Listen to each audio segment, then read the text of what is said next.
आईचें पयलें वाचप आनी तिसरें वाचप फुडें ज्यो भिरांकूळ गजाली घडच्यो आसात ताचे विशीं आमकां सांगतात। पयल्या वाचपांत आमी आयकलें मालाकी प्रवादी लोकांक सांगता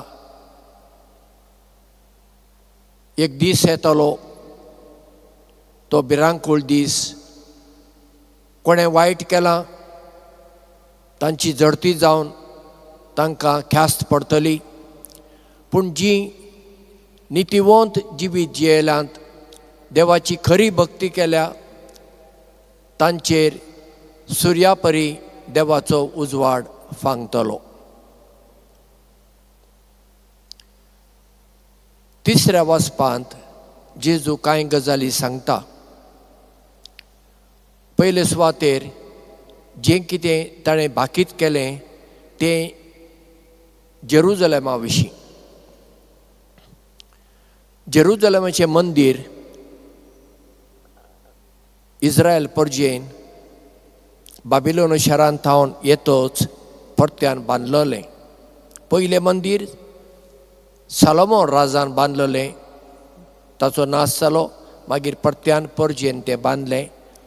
आनी जेजू जल्माचे कांय वर्सां आदीं हेरोद राजान त्या मंदिराची नेटवणूक केली।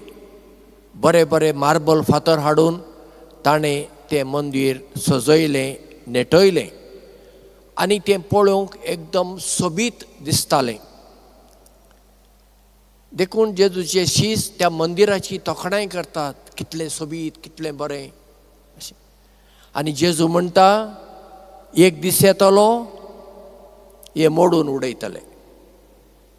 आनी तें घडलें क्रिस्त शक 70 वर्सां 70 AD रोमकारांनी येवन मंदीर मोडून उडयलें आनी कितलेशाच इस्रायल लोकांक मारून उडयले आनी कितलेशाच लोकांक बंदखणींत व्हरून घाले। आनी जेजू उलयता ताच्या शिसांक फुडें कितले त्रास मेळटले ते आनी तेंय घडलें। सुरविल्ल्या क्रिस्तांवांक खूब त्रास सोंसचे पडले, जीव दिवचो पडलो, पूण इतलें आसून सयत जीं प्रामाणीक उरलीं तांकां जैताचो मुकुट मेळ्ळो।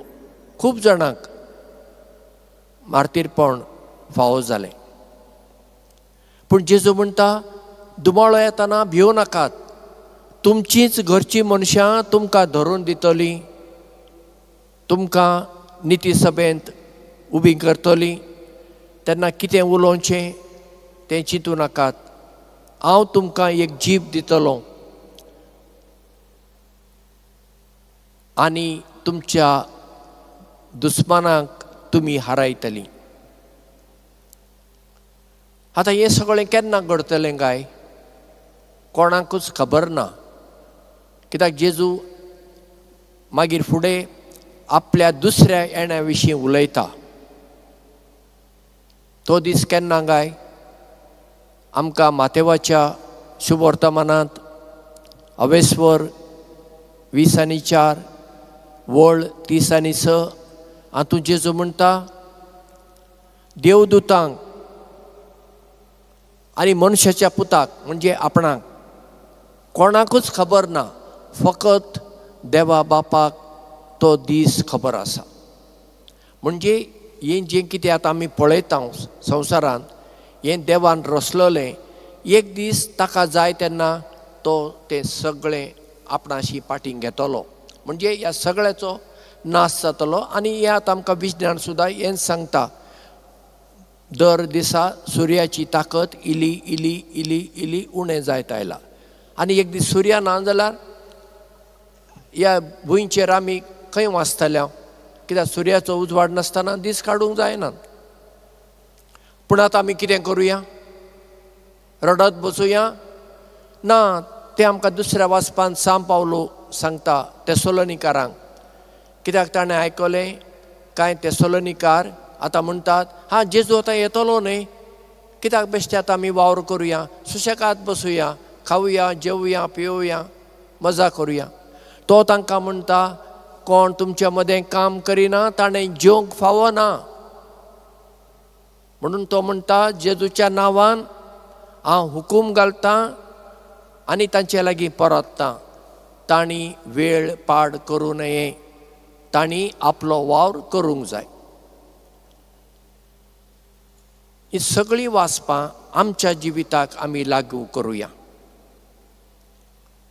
जेजू केन्ना येतलो तें आमकां खबर ना आनी ताची आतां गरजूय ना आमकां. पूण एक गजाल आमकां खबर आसा सगळ्यांक, एक दीस आमी हो संवसार सांडून वेचो पडटलो. आमच्या जिवितान एक सेकंद सयत आमकां चड मेळचें ना. तर आमचो शेवट आसा तो सासणाचें जिवीत. तें दोळ्या मुखार दवरून आमी आतां तयाराय करूं नाका. पण हेर तयारी आमी कितली करता? आमकां घर बांदूंक जाय, जागो आसा, मागीर आमकां घर कशें जाय, त्या घरांत कितें कितें आसूंक जाय तें सगळें चिंत्ता. मागीर एक बरो आर्किटेक्ट सोदता, एक बरो इंजिनियर सोदता, एक बरो कॉन्ट्रॅक्टर सोदता आनी मागीर ते सगळें प्लॅन काडतोच ते व्हरून आमी पंचायतीन दिता आनी मागीर पंचायत तें सगळें तपासून पळोवन मागीर परवानगी दिता घर बांदूंक. मागीर आमी घर बांदता न्ही. कोण उठलो सुटलो म्हणून घर बांदूंक वता ना. जाय ती तयाराय जाय, जाय तें चिंतूंक जाय. तशेंच काजार जातली कितली तयाराय करतात? चडशी भायल्या तयारेक ती चड म्हत्व दितात. हें दुर्दैव.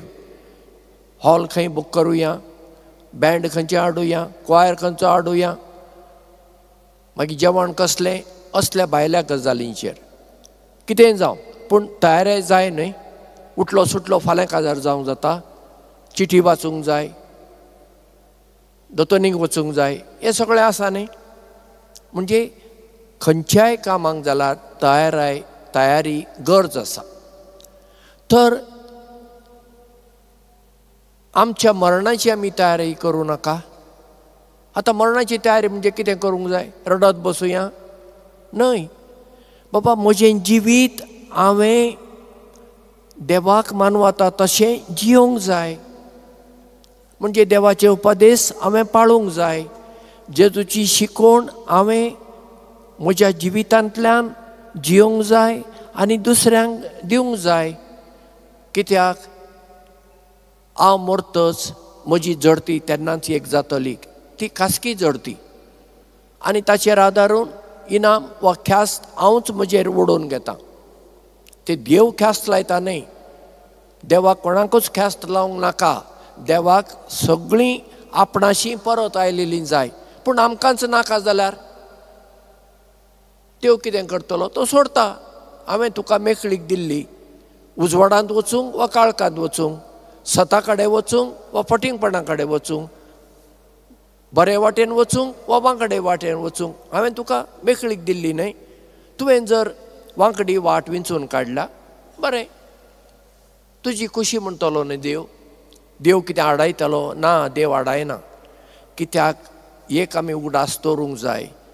आमच्या जिवितांत आमकां मनशांक देवान दिल्ली कांय देणी आसात. एक आमकां उलोवचें देणें दिलां, तें तशें मनजातीक ना.